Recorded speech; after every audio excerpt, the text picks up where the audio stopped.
Hello everyone, good morning. Welcome to Khabarpati talk official my YouTube ଚ୍ୟାନେଲକୁ ସ୍ୱାଗତ ଜଣାଉଛି। ଆଶା କରୁଛି ଆପଣମାନେ ସମସ୍ତେ ବହୁତ ହି ଭଲରେ ଥିବେ। ଆଜିର ଏହି ସେସନରେ ଆମେ ଆଲୋଚନା କରିବା ଚାଇଲ୍ଡ ଡେଭଲପମେଣ୍ଟ ଆଣ୍ଡ ପେଡାଗୋଜିର 30ଟି ଇମ୍ପୋର୍ଟାଣ୍ଟ MCQ କ୍ୱେଶ୍ଚନ୍ ଗୁଡ଼ାକ ଏଥିରେ ଆମେ ଆଲୋଚନା କରିବା। ଯଦି ଆପଣମାନେ ଏଯାଏଁ ମକ୍ ଟେଷ୍ଟ ଗୁଡ଼ିକ ଦେଖିନାହାନ୍ତି ତ ପ୍ଲେଲିଷ୍ଟରେ ଅଛି, ତ ଆପଣମାନେ ଯାଇକି ଦେଖିନିଅନ୍ତୁ। ଯଦି ଚ୍ୟାନେଲରେ ନୂଆ ଅଛନ୍ତି ତାହେଲେ ଚ୍ୟାନେଲକୁ ସବସ୍କ୍ରାଇବ୍ ରଖନ୍ତୁ, ଯାହାଦ୍ୱାରା କି ନୂଆ ନୂଆ କ୍ଲାସ୍ର ପ୍ରଥମେ ଦେଖିବାକୁ ପାଇପାରିବେ। ତ ଚାଲନ୍ତୁ ଷ୍ଟାର୍ଟ କରିବା କ୍ଲାସ୍।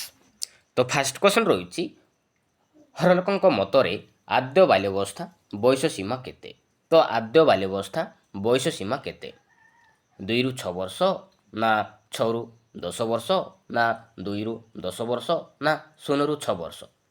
ଏ ରାଇଟ୍ ଆନ୍ସର କେଉଁଟା ହେବ? ରାଇଟ୍ ଆନ୍ସର ହେଇଯିବ ଆପଣମାନଙ୍କର ଅପସନ୍ ନମ୍ବର ଏ, 2ରୁ 6 ବର୍ଷ। ହରଲୋକଙ୍କ ମତରେ ଆଦ୍ୟ ବାଲ୍ୟାବସ୍ଥାର ବୟସ ହେଉଛି 2ରୁ 6 ବର୍ଷ। ସେ ବ୍ୟକ୍ତିର ବିକାଶ ପ୍ରକ୍ରିୟାକୁ ବୟସ ଅନୁସାରେ 4 ଭାଗରେ ବିଭକ୍ତ କରିଛନ୍ତି ହରଲୋକ। ସେଗୁଡ଼ିକ କ'ଣ କ'ଣ? ସେଗୁଡ଼ିକ ହେଉଛି ଶୈଶବ ଅବସ୍ଥା, ବାଲ୍ୟାବସ୍ଥା, କୈଶୋର ଅବସ୍ଥା ଓ ପରିଣତ ଅବସ୍ଥା। ମନେ ରଖିବେ, ରାଇଟ୍ ଆନ୍ସର ହେଇଯିବ ଅପସନ୍ ନମ୍ବର ଏ। ତ ନେକ୍ସଟ ଦେଖିବା, ଶିକ୍ଷାର୍ଥୀମାନଙ୍କର ଆଚରଣ ଅନୁଧ୍ୟାନ କରିବା ପାଇଁ କେଉଁ ପଦ୍ଧତି ଅବଲମ୍ବନ କରାଯାଇଥାଏ? ଶିକ୍ଷାର୍ଥୀମାନଙ୍କର ଆଚରଣ ଅନୁଧ୍ୟାନ କରିବା ପାଇଁ କେଉଁ ପଦ୍ଧତି ଅବଲମ୍ବନ କରାଯାଇଥାଏ? ପର୍ଯ୍ୟବେକ୍ଷଣ, ନା ସାକ୍ଷାତକାର, ନା ସ୍ୱପରୀକ୍ଷଣ, ନା ଉପରୋକ୍ତ ସମସ୍ତ?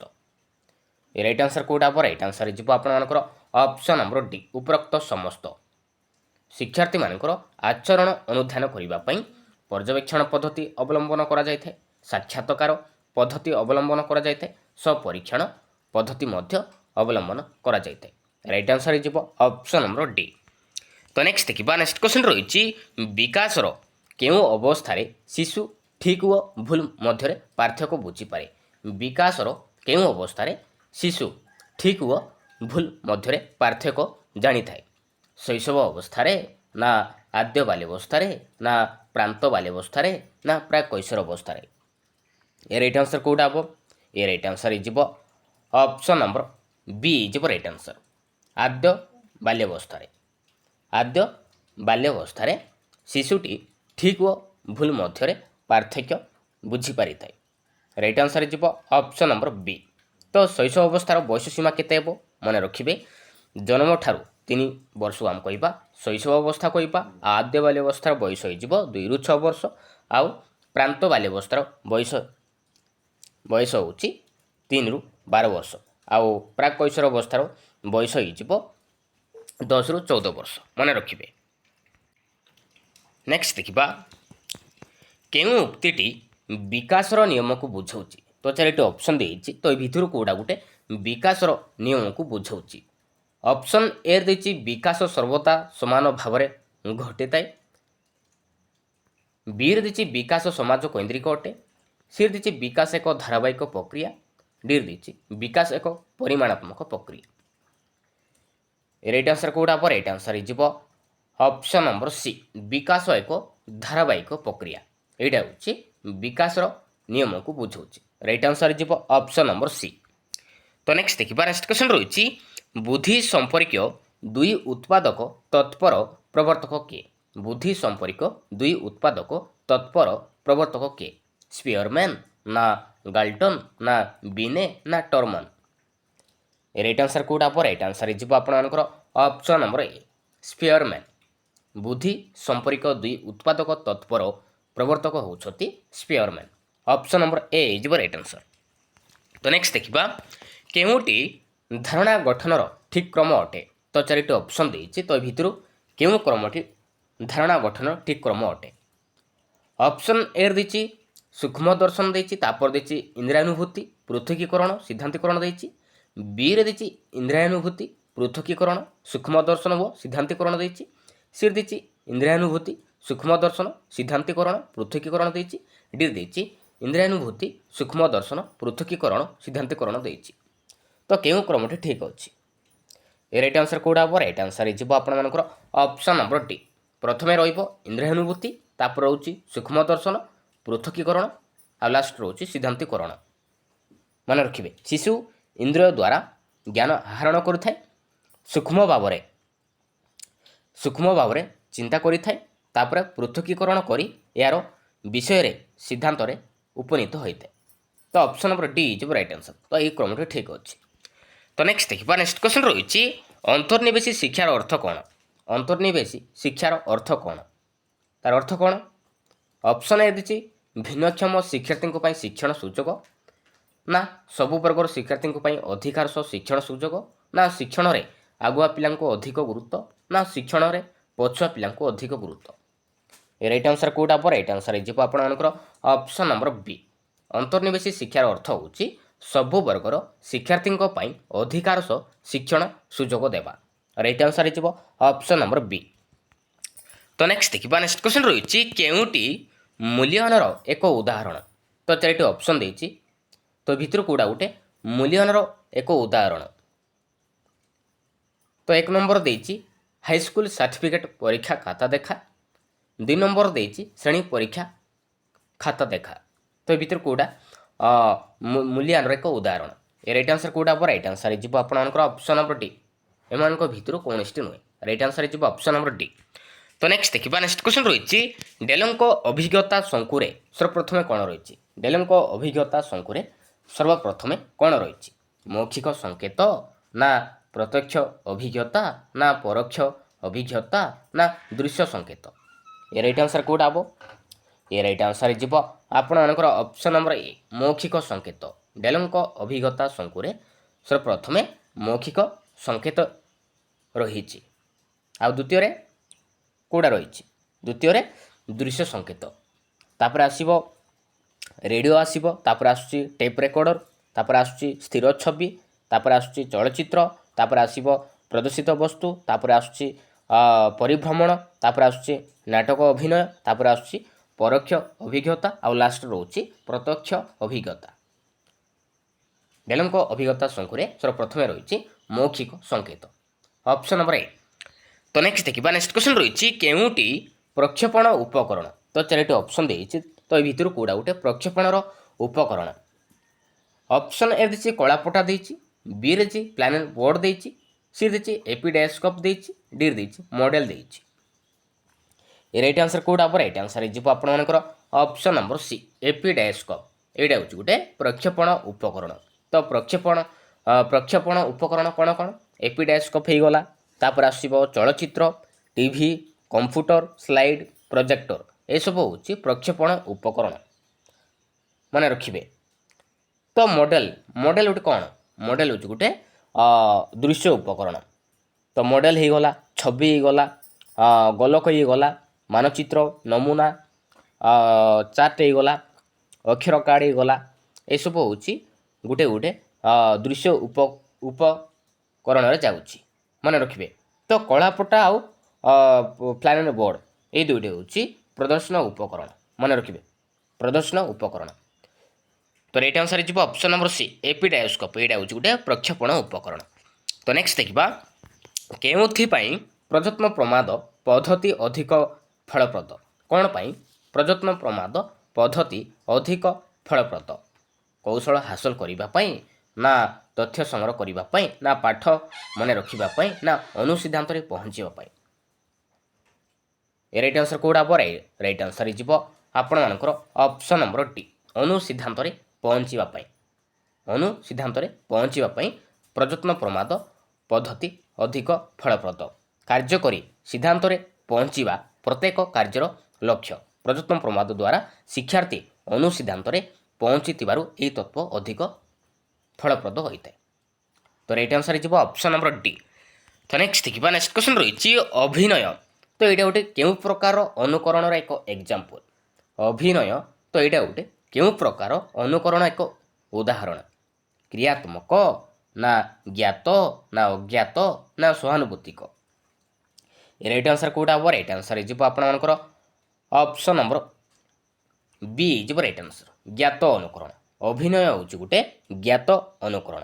ତ ଜ୍ଞାତ ଅନୁକରଣ କାହା କୁହାଯାଏ? ଜାଣିଶୁଣି ଜଣେ ଅନ୍ୟ ଜଣଙ୍କର କାର୍ଯ୍ୟକଳାପକୁ ଅନୁକରଣ କଲେ ତାକୁ ଆମେ କହିବା ଜ୍ଞାତ ଅନୁକରଣ କୁହାଯାଏ।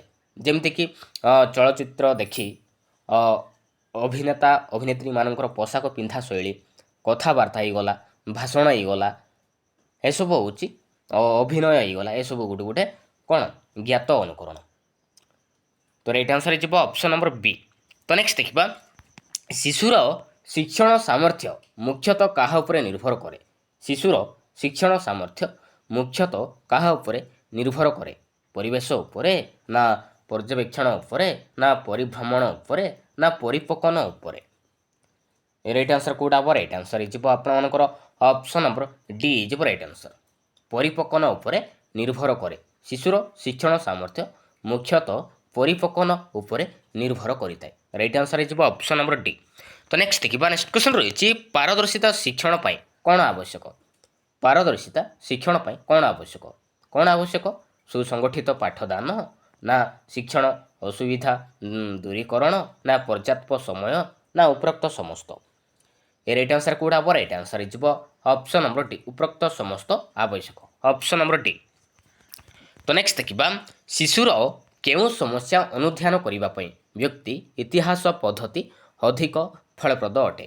ଶିଶୁର କେଉଁ ସମସ୍ୟା ଅନୁଧ୍ୟାନ କରିବା ପାଇଁ ବ୍ୟକ୍ତି ଇତିହାସ ପଦ୍ଧତି ଅଧିକ ଫଳପ୍ରଦ ଅଟେ?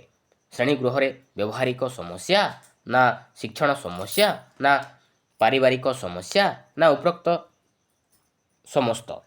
ଏ ରାଇଟ୍ ଆନ୍ସର କେଉଁଟା ହେବ? ରାଇଟ୍ ଆନ୍ସର ହେଇଯିବ ଆପଣମାନଙ୍କର ଅପସନ୍ ନମ୍ବର ଡି, ଉପରୋକ୍ତ ସମସ୍ତ ସମସ୍ୟା ଅଧିକ ଫଳପ୍ରଦ ଅଟେ। Option number D. ତ ନେକ୍ସଟ ଦେଖିବା କେଉଁଟି ଶିକ୍ଷାର୍ଥୀ କୈନ୍ଦ୍ରିକ ଶିକ୍ଷା ବ୍ୟବସ୍ଥା ସହ ସମ୍ପର୍କିତ ନୁହେଁ? ତ ଚାରିଟି ଅପସନ୍ ଦେଇଛି, ତ ଏ ଭିତରୁ କେଉଁଟା ଗୋଟେ ଶିକ୍ଷାର୍ଥୀ କୈନ୍ଦ୍ରିକ ଶିକ୍ଷା ବ୍ୟବସ୍ଥା ସହ ସମ୍ପର୍କ ନୁହେଁ? ଅପସନ୍ ଏ ଦେଇଛି ଶିକ୍ଷକ ପଥ ପ୍ରଦର୍ଶକ ରୂପେ କାର୍ଯ୍ୟ କରନ୍ତି, ବିରେ ଦେଇଛି ଶିକ୍ଷାର୍ଥୀ ଶିକ୍ଷଣ ପ୍ରକ୍ରିୟାର କେନ୍ଦ୍ରବିନ୍ଦୁ, ସିରେ ଦେଇଛି ଶିଶୁର ଶିକ୍ଷଣ ଅନୁଭୂତି ଉପରେ ଗୁରୁତ୍ୱ ପ୍ରଦାନ, ଡିରେ ଦେଇଛି ଶିକ୍ଷକଙ୍କ ପ୍ରଶ୍ନୋତ୍ତର ମାଧ୍ୟମରେ ଶିକ୍ଷାଦାନ। ରାଇଟ୍ ଆନ୍ସର କେଉଁଟା ହେବ? ରାଇଟ୍ ଆନ୍ସର ହେଇଯିବ ଆପଣମାନଙ୍କର ଅପସନ୍ ନମ୍ବର ଡି, ଶିକ୍ଷକଙ୍କ ପ୍ରଶ୍ନୋତ୍ତର ମାଧ୍ୟମରେ ଶିକ୍ଷାଦାନ। ଏଇଟା କିନ୍ତୁ ଶିକ୍ଷାର୍ଥୀ କୈନ୍ଦ୍ରିକ ଶିକ୍ଷା ବ୍ୟବସ୍ଥା ସହ ସମ୍ପର୍କ ନୁହେଁ। ରାଇଟ୍ ଆନ୍ସର ହେଇଯିବ ଅପସନ୍ ନମ୍ବର ଡି। ତ ନେକ୍ସଟ ଦେଖିବା ନେକ୍ସଟ କ୍ୱେଶ୍ଚନ୍ ରହିଛି ଆମ ରାଜ୍ୟରେ ପ୍ରାଥମିକ ଶିକ୍ଷା କେଉଁ ଶ୍ରେଣୀରୁ ପିଲାମାନଙ୍କର ଶିକ୍ଷାକୁ ବୁଝାଉଛି? ଆମ ରାଜ୍ୟରେ ପ୍ରାଥମିକ ଶିକ୍ଷା କେଉଁ ଶ୍ରେଣୀର ପିଲାମାନଙ୍କର ଶିକ୍ଷାକୁ ବୁଝାଉଛି? ପ୍ରଥମରୁ ତୃତୀୟ, ନା ପ୍ରଥମରୁ ପଞ୍ଚମ, ନା ପ୍ରଥମରୁ ସପ୍ତମ, ନା ପ୍ରଥମରୁ ଅଷ୍ଟମ? ରାଇଟ୍ ଆନ୍ସର କେଉଁଟା ହେବ? ରାଇଟ୍ ଆନ୍ସର ହେଇଯିବ ଆପଣମାନଙ୍କର ଅପସନ୍ ନମ୍ବର ଡି ହେଇଯିବ ରାଇଟ୍ ଆନ୍ସର। ପ୍ରଥମରୁ ଅଷ୍ଟମ ଶ୍ରେଣୀ ପର୍ଯ୍ୟନ୍ତକୁ ବୁଝାଉଛି। ଅପସନ୍ ନମ୍ବର ଡି ହେଇଯିବ ରାଇଟ୍ ଆନ୍ସର। ତ ନେକ୍ସଟ ଦେଖିବା ନେକ୍ସଟ କ୍ୱେଶ୍ଚନ୍ ରହିଛି ଅନୁବନ୍ଧ ଶିକ୍ଷଣ ତତ୍ପର ପ୍ରବର୍ତ୍ତକ କିଏ? ଅନୁବନ୍ଧ ଶିକ୍ଷଣ ତତ୍ପର ପ୍ରବର୍ତ୍ତକ କିଏ? କିଏ? ଥର୍ନଡାଇକ୍, ନା କହେଲର, ନା କଫକା, ନା ପାଭଲଭ? ରାଇଟ୍ ଆନ୍ସର କେଉଁଟା ହେବ? ରାଇଟ୍ ଆନ୍ସର ହେଇଯିବ ଆପଣମାନଙ୍କର ଅପସନ୍ ନମ୍ବର ଡି, ପାଭଲଭ। ଅନୁବନ୍ଧ ଶିକ୍ଷଣ ତତ୍ପର ପ୍ରବର୍ତ୍ତକ ହେଉଛନ୍ତି ପାଭଲଭ। ତ ଅନୁବନ୍ଧ ଶିକ୍ଷଣର ଅନ୍ୟ ନାମ କ'ଣ? ମନେ ରଖିବେ ସାପେକ୍ଷ ପ୍ରତିବର୍ତ୍ତ। ତ ସାପେକ୍ଷ ପ୍ରତିବର୍ତ୍ତ ମଧ୍ୟ କହିବା। ରାଇଟ୍ ଆନ୍ସର ହେଇଯିବ ଅପସନ୍ ନମ୍ବର ଡି। ତ ନେକ୍ସଟ ଦେଖିବା କେଉଁଟି ଅଭିଜ୍ଞାନ ପରୀକ୍ଷଣ ନୁହେଁ? ତ ଚାରିଟି ଅପସନ୍ ଦେଇଛି, ତ ଭିତରୁ କେଉଁଟା ଗୋଟେ ଅଭିଜ୍ଞାନ ପରୀକ୍ଷଣ ନୁହେଁ? ବାକ୍ୟ ପୂର୍ତ୍ତି, ନା ସତ୍ୟାସତ୍ୟ, ନା ପଦ ମେଳନ, ନା ବହୁ ବିକଳ୍ପ? ରାଇଟ୍ ଆନ୍ସର କେଉଁଟା ହେବ? ରାଇଟ୍ ଆନ୍ସର ହେଇଯିବ ଅପସନ୍ ନମ୍ବର ଏ ହେଇଯିବ ରାଇଟ୍ ଆନ୍ସର। ବାକ୍ୟ ପୂର୍ତ୍ତି। ବାକ୍ୟ ପୂର୍ତ୍ତିଟି ଅଭିଜ୍ଞାନ ପରୀକ୍ଷଣ ନୁହେଁ, କାରଣ ଏହି ପ୍ରଶ୍ନରେ ଉତ୍ତର ଦିଆଯାଇନଥାଏ। ଶିକ୍ଷାର୍ଥୀ ନିଜ ମନରୁ ହିଁ ଲେଖିଥାନ୍ତି। ଅପସନ୍ ନମ୍ବର ଏ ହେଇଯିବ ରାଇଟ୍ ଆନ୍ସର। ତ ନେକ୍ସଟ ଦେଖିବା ପେଡାଗୋଜି କାହାକୁ କୁହାଯାଏ? ପେଡାଗୋଜି କାହାକୁ କହିବା? ଶିକ୍ଷଣ ସମ୍ବନ୍ଧୀୟ ବିଜ୍ଞାନକୁ, ନା ଶିକ୍ଷା ଯୋଜନା ସମ୍ପର୍କୀୟ ବିଜ୍ଞାନକୁ, ନା ଶିକ୍ଷାଦାନ ସମ୍ବନ୍ଧୀୟ ବିଜ୍ଞାନକୁ, ନା ଶୈକ୍ଷିକ ପରୀକ୍ଷଣ ବିଜ୍ଞାନକୁ? ଏ ରାଇଟ୍ ଆନ୍ସର କେଉଁଟା ହେବ? ରାଇଟ୍ ଆନ୍ସର ହେଇଯିବ ଆପଣମାନଙ୍କର ଅପସନ୍ ନମ୍ବର ସି ହେଇଯିବ ରାଇଟ୍ ଆନ୍ସର। ଶିକ୍ଷାଦାନ ସମ୍ବନ୍ଧୀୟ ବିଜ୍ଞାନକୁ ଆମେ କହିବା ପେଡାଗୋଜି ବୋଲି କହିଥାଉ। ରାଇଟ୍ ଆନ୍ସର ହେଇଯିବ ଅପସନ୍ ନମ୍ବର ସି। ତ ନେକ୍ସଟ ଦେଖିବା କେଉଁଟି ଏକ ଶିକ୍ଷଣ ପଦ୍ଧତି ନୁହେଁ? ତ ଚାରିଟି ଅପସନ୍ ଦେଇଛି, ତ ଭିତରୁ କେଉଁଟା ଗୋଟେ ଶିକ୍ଷଣର ପଦ୍ଧତି ନୁହେଁ? ପର୍ଯ୍ୟବେକ୍ଷଣ, ନା ଅନୁକରଣ, ନା ଆବିଷ୍କାର, ନା ପ୍ରଶିକ୍ଷଣ? ରାଇଟ୍ ଆନ୍ସର କେଉଁଟା ହେବ? ରାଇଟ୍ ଆନ୍ସର ହେଇଯିବ ଆପଣମାନଙ୍କର ଅପସନ୍ ନମ୍ବର ଡି ହେଇଯିବ ରାଇଟ୍ ଆନ୍ସର। ପ୍ରଶିକ୍ଷଣ ନୁହେଁ। ପ୍ରଶିକ୍ଷଣ ଗୋଟେ ଅନୁଷ୍ଠାନ, ତ ପ୍ରଶିକ୍ଷଣ କିନ୍ତୁ ଗୋଟେ ଶିକ୍ଷଣ ପଦ୍ଧତି ନୁହେଁ। ରାଇଟ୍ ଆନ୍ସର ହେଇଯିବ ଅପସନ୍ ନମ୍ବର ଡି। ତ ନେକ୍ସଟ ଦେଖିବା ନିମ୍ନୋକ୍ତ ଉକ୍ତି ମଧ୍ୟରୁ କେଉଁଟି ଠିକ୍? ତ ଚାରିଟି ଅପସନ୍ ଦେଇଛି, ତ ଏ ଭିତରୁ କେଉଁଟା ଠିକ୍ ଅଛି? ଅପସନ୍ ଏ ଦେଇଛି ଶିଶୁର ମାନସିକ ବିକାଶ ତାହାର ପରିବେଶ ଉପରେ କେବଳ ନିର୍ଭର କରେ। ବିରେ ଦେଇଛି ଶିଶୁର ମାନସିକ ବିକାଶ କେବଳ ବଂଶାନୁଗୁଣ ଉପରେ ନିର୍ଭର କରେ। ସି ଦେଇଛି ଶିଶୁର ମାନସିକ ବିକାଶ ଉଭୟ ପରିବେଶ ଓ ବଂଶାନୁଗୁଣ ଉପରେ ନିର୍ଭର କରେ। ନା ଶିଶୁର ମାନସିକ ବିକାଶ ତାହାର ପୁସ୍ତକଗତ ଜ୍ଞାନ ଉପରେ ନିର୍ଭର କରେ। ତ ଏ ଭିତରୁ କେଉଁ ଉକ୍ତିଟି ଠିକ୍ ଅଛି? ଏ ରାଇଟ୍ ଆନ୍ସର କେଉଁଟା ହେବ? ରାଇଟ୍ ଆନ୍ସର ଯିବ ଆପଣମାନଙ୍କର ଅପସନ୍ ନମ୍ବର ସି। ଶିଶୁର ମାନସିକ ବିକାଶ ଉଭୟ ପରିବେଶ ଓ ବଂଶାନୁଗୁଣ ଉପରେ ନିର୍ଭର କରିଥାଏ। ରାଇଟ୍ ଆନ୍ସର ଯିବ ଅପସନ୍ ନମ୍ବର ସି। ତ ନେକ୍ସଟ ଦେଖିବା, ନେକ୍ସଟ କ୍ୱେଶ୍ଚନ୍ ରହିଛି ଓଟିଇଟି। ତ ଏଇଟା ଗୋଟେ କେଉଁ ପ୍ରକାରର ମୂଲ୍ୟାୟନ? ଓଟିଇଟି ତ ଏଇଟା ଗୋଟେ କେଉଁ ପ୍ରକାରର ମୂଲ୍ୟାୟନ? ନୈଦାନିକ, ନା ଗଠନାତ୍ମକ, ନା ସମାପ୍ତି ସୂଚକ, ନା ବ୍ୟବସ୍ଥାନ? ରାଇଟ୍ ଆନ୍ସର କେଉଁଟା ହେବ? ରାଇଟ୍ ଆନ୍ସର ହେଇଯିବ ଆପଣଙ୍କର ଅପସନ୍ ନମ୍ବର ଡି ଯିବ ରାଇଟ୍ ଆନ୍ସର, ବ୍ୟବସ୍ଥାନ। ଏଇଟା ହେଉଛି ଗୋଟେ ବ୍ୟବସ୍ଥାନ, ଅପସନ୍ ନମ୍ବର ଡି। ତ ନେକ୍ସଟ ଦେଖିବା, ମନ୍ଥରଗାମୀ ଶିକ୍ଷାର୍ଥୀଙ୍କର ବୁଦ୍ଧ୍ୟାଙ୍କ ସାଧାରଣତଃ କେତେ? ମନ୍ଥରଗାମୀ ଶିକ୍ଷାର୍ଥୀଙ୍କର ବୁଦ୍ଧ୍ୟାଙ୍କ ସାଧାରଣତଃ କେତେ? କେତେ? 60ରୁ କମ୍, ନା 60ରୁ 80 ମଧ୍ୟରେ, ନା 90ରୁ 110 ମଧ୍ୟରେ, ନା 110ରୁ ଅଧିକ? ଏ ରାଇଟ୍ ଆନ୍ସର କେଉଁଟା ହେବ? ରାଇଟ୍ ଆନ୍ସର ହେଇଯିବ ଅପସନ୍ ନମ୍ବର ଏ ହେଇଯିବ ରାଇଟ୍ ଆନ୍ସର, ସରି ବି ହେଇଯିବ ରାଇଟ୍ ଆନ୍ସର। 60ରୁ 80 ଯେଉଁ ଶିକ୍ଷାର୍ଥୀମାନଙ୍କ ବୁଦ୍ଧ୍ୟାଙ୍କ 60ରୁ 80 ମଧ୍ୟରେ ଥାଏ ସେମାନଙ୍କୁ ଆମେ କହିଥାଉ ମନ୍ଥରଗାମୀ ଶିକ୍ଷାର୍ଥୀ ବୋଲି କୁହାଯାଏ। ମନେ ରଖିବେ। ତ 90ରୁ 110କୁ ଆମେ କିଭଳି ବୁଦ୍ଧିଆ କୁହାଯାଏ? 90ରୁ 110କୁ ଆମେ କହିବା ସାଧାରଣ ବୁଦ୍ଧି ବୋଲି କହିବା, ଆଉ 110ରୁ 120କୁ ଆମେ କହିବା ବେଶୀ ବୁଦ୍ଧି ସମ୍ପନ୍ନ କହିବା, ଆଉ 120ରୁ 140କୁ ଆମେ କହିବା ଶ୍ରେଷ୍ଠ ବୁଦ୍ଧି, ଆଉ 140ରୁ ଅଧିକ ତାକୁ ଆମେ କହିବା ଅସାଧାରଣ ବୁଦ୍ଧି କୁହାଯାଏ, ଆଉ 130ରୁ ଅଧିକ ପ୍ରତିଭାଶାଳୀ କହିଥାଉ, ଆଉ 80ରୁ 90 ଯଦି ଥିବ ତାକୁ ଆମେ କହିବା ସାମାନ୍ୟ ବୁଦ୍ଧି ବୋଲି କହିଥାଉ। ତ 60ରୁ 80 ମଧ୍ୟରେ ଥିଲେ ତାକୁ ଆମେ କହିବା ମନ୍ଥରଗାମୀ ଶିକ୍ଷାର୍ଥୀ ବୋଲି କହିଥାଉ। ରାଇଟ୍ ଆନ୍ସର ଯିବ ଅପସନ୍ ନମ୍ବର ବି। ତ ନେକ୍ସଟ ଦେଖିବା, ଦ୍ୱୈତ ଶ୍ରେଣୀ ଶିକ୍ଷାଦାନ ପାଇଁ ଶିକ୍ଷକ କ'ଣ କରିବା ଉଚିତ? ଦ୍ୱୈତ ଶ୍ରେଣୀ ଶିକ୍ଷାଦାନ ପାଇଁ ଶିକ୍ଷକ କ'ଣ କରିବା ଉଚିତ? ଉଭୟ ଶ୍ରେଣୀରେ ପଢ଼ା ଦେବେ ଓ କେନ୍ଦ୍ରସ୍ଥଳରେ ବସି ଶୃଙ୍ଖଳା ରକ୍ଷା କରିବେ, ନା ଉଚ୍ଚ ଶ୍ରେଣୀରେ ଶିକ୍ଷାଦାନ କରିବେ ଓ ନିମ୍ନ ଶ୍ରେଣୀରେ ଶୃଙ୍ଖଳା ରକ୍ଷା ପାଇଁ ମନିଟରକୁ ନିଯୁକ୍ତି କରିବେ, ନା ନିମ୍ନ ଶ୍ରେଣୀରେ ପଢ଼ା ଦେଇ ଉଚ୍ଚ ଶ୍ରେଣୀରେ ପାଠ ପଢ଼ାଇବେ ଏବଂ କିଛି ସମୟ ପରେ ଉଚ୍ଚ ଶ୍ରେଣୀରେ ପଢ଼ାଇ ଦେଇ ନିମ୍ନ ଶ୍ରେଣୀରେ ପଢ଼ାଇବେ, ନା ଉଚ୍ଚ ଶ୍ରେଣୀରେ ଜଣେ ଛାତ୍ରକୁ ନିମ୍ନ ଶ୍ରେଣୀରେ ନିଯୁକ୍ତି କରିବେ ଓ ନିଜେ ଉଚ୍ଚ ଶ୍ରେଣୀରେ ଶିକ୍ଷାଦାନ କରିବେ? ତ ଦ୍ୱୈତ ଶ୍ରେଣୀ ଶିକ୍ଷାଦାନ ପାଇଁ ଶିକ୍ଷକ କ'ଣ କରିବା ଉଚିତ? କ'ଣ କରିବା ଉଚିତ? ମନେ ରଖିବେ, ନିମ୍ନ ଶ୍ରେଣୀରେ ପଢ଼ା ଦେଇ ଉଚ୍ଚ ଶ୍ରେଣୀରେ ପାଠ ପଢ଼ାଇବେ ଏବଂ କିଛି ସମୟ ପରେ ଉଚ୍ଚ ଶ୍ରେଣୀରେ ପଢ଼ା ଦେଇ ନିମ୍ନ ଶ୍ରେଣୀରେ ପଢ଼ାଇବେ। ଏଇଟା ହେଉଛି ଦ୍ୱୈତ ଶ୍ରେଣୀର ଶିକ୍ଷାଦାନ। ରାଇଟ୍ ଆନ୍ସର ଯିବ ଅପସନ୍ ନମ୍ବର ସି ଯିବ ରାଇଟ୍ ଆନ୍ସର। ତ ନେକ୍ସଟ ଦେଖିବା, ନେକ୍ସଟ କ୍ୱେଶ୍ଚନ୍ ରହିଛି, ଶିଶୁ ଏକ କମଳ ଚାରାଗଛ ସାଦୃଶ୍ୟ, ଏହା କାହାର ମତ? ଶିଶୁ ଏକ କମଳ ଚାରାଗଛ ସାଦୃଶ୍ୟ, ଏହା କାହାର ମତ? ଫ୍ରବେଲଙ୍କ ମତ, ନା ରୁସୋ, ନା ମଣ୍ଟେସୋରି, ନା ପେଷ୍ଟାଲୋଜିଙ୍କର? ଏଇଟା ହେଉଛି ଫ୍ରବେଲଙ୍କ ମତ, ଅପସନ୍ ନମ୍ବର ଏ ଯିବ ରାଇଟ୍ ଆନ୍ସର। ତ ନେକ୍ସଟ ଦେଖିବା, ନେକ୍ସଟ କ୍ୱେଶ୍ଚନ୍ ରହିଛି, ଜଣେ ବ୍ୟକ୍ତିଙ୍କର ବୁଦ୍ଧ୍ୟାଙ୍କ 130 ହେଲେ ତ ଏଇ ଚାରିଟି ଅପସନ୍ରୁ କେଉଁ ଉକ୍ତିଟି ଠିକ୍ ଅଛି? ଏ ରାଇଟ୍ ଆନ୍ସର କେଉଁଟା ହେବ? ରାଇଟ୍ ଆନ୍ସର ହେଇଯିବ ଅପସନ୍ ନମ୍ବର ଏ, ମାନସିକ ବୟସ ପ୍ରକୃତ ବୟସ, ଅପସନ୍ ନମ୍ବର ଏ ଯିବ ରାଇଟ୍ ଆନ୍ସର। ତ ନେକ୍ସଟ ଦେଖିବା, ଉଭୟ ପାଠ୍ୟକ୍ରମ ଓ ସ୍ୱପାଠ୍ୟକ୍ରମ ଭିତ୍ତିକ ଗୁଣାବଳୀ ପରିମାପନ କେଉଁ ମୂଲ୍ୟାୟନ ପଦ୍ଧତି ଫଳପ୍ରଦ ଅଟେ? ଉଭୟ ପାଠ୍ୟକ୍ରମ ଓ ସ୍ୱପାଠ୍ୟକ୍ରମ ଭିତ୍ତିକ ଗୁଣାବଳୀ ପରିମାପନ କେଉଁ ମୂଲ୍ୟାୟନ ପଦ୍ଧତି ଫଳପ୍ରଦ ଅଟେ? ଗଠନମୂଳକ, ନା ନିଦାନାତ୍ମକ, ନା ସମ୍ଭାପକ, ନା ସମାପନ? ରାଇଟ୍ ଆନ୍ସର କେଉଁଟା ହେବ? ରାଇଟ୍ ଆନ୍ସର ହେଇଯିବ ଆପଣମାନଙ୍କର ଅପସନ୍ ନମ୍ବର ସି ହେଇଯିବ ରାଇଟ୍ ଆନ୍ସର, ସମ୍ଭାପକ ମୂଲ୍ୟାୟନ ପଦ୍ଧତି ଫଳପ୍ରଦ ଅଟେ, ଅପସନ୍ ନମ୍ବର ସି ହେଇଯିବ ରାଇଟ୍ ଆନ୍ସର। ତ ନେକ୍ସଟ ଦେଖିବା, କେଉଁ ମନସ୍ତତ୍ତ୍ୱବିତ୍ ଯେଉଁ ପଶୁ ଉପରେ ପରୀକ୍ଷା କରି ନିଜର ଶିକ୍ଷଣ ପଦ୍ଧତି ଆବିଷ୍କାର କରିଥିଲେ ତାର ଠିକ୍ ଯୋଡ଼ି କେଉଁଟି? କେଉଁ ମନସ୍ତତ୍ତ୍ୱବିତ୍ ଯେଉଁ ପଶୁ ଉପରେ ପରୀକ୍ଷା କରି ନିଜର ଶିକ୍ଷଣ ପଦ୍ଧତି ଆବିଷ୍କାର କରିଥିଲେ ତାର ଠିକ୍ ଯୋଡ଼ି କେଉଁଟି? ଏ ରାଇଟ୍ ଆନ୍ସର କେଉଁଟା ହେବ? ଅପସନ୍ ଏ ଦେଇଛି କହଲର ସିମ୍ପାଞ୍ଜି, ତ ଠିକ୍ ଅଛି ଏଇଟା। ତ କହଲର ସିମ୍ପାଞ୍ଜିକୁ ନେଇ ପରୀକ୍ଷା କରିଥିଲେ। ତ ଥର୍ନଡାଇକ୍ କୁକୁର ଦେଇଛି, ଏଇଟା ଭୁଲ ଅଛି। ପାଭଲଭ ମୂଷା, ଏଇଟା ବି ଭୁଲ ଅଛି। ସ୍କିନର ବିରାଡ଼ି, ତ ଏଇଟା ମଧ୍ୟ ଭୁଲ ଅଛି। ତ ଥର୍ନଡାଇକ୍ କାହାକୁ ନେଇ ପରୀକ୍ଷା କରୁଥିଲେ? ମନେ ରଖିବେ, ବିରାଡ଼ି ଓ ମୂଷାକୁ ନେଇ, ବିରାଡ଼ି ଆଉ ମୂଷାକୁ ନେଇ ପରୀକ୍ଷା କରୁଥିଲେ ଥର୍ନଡାଇକ୍।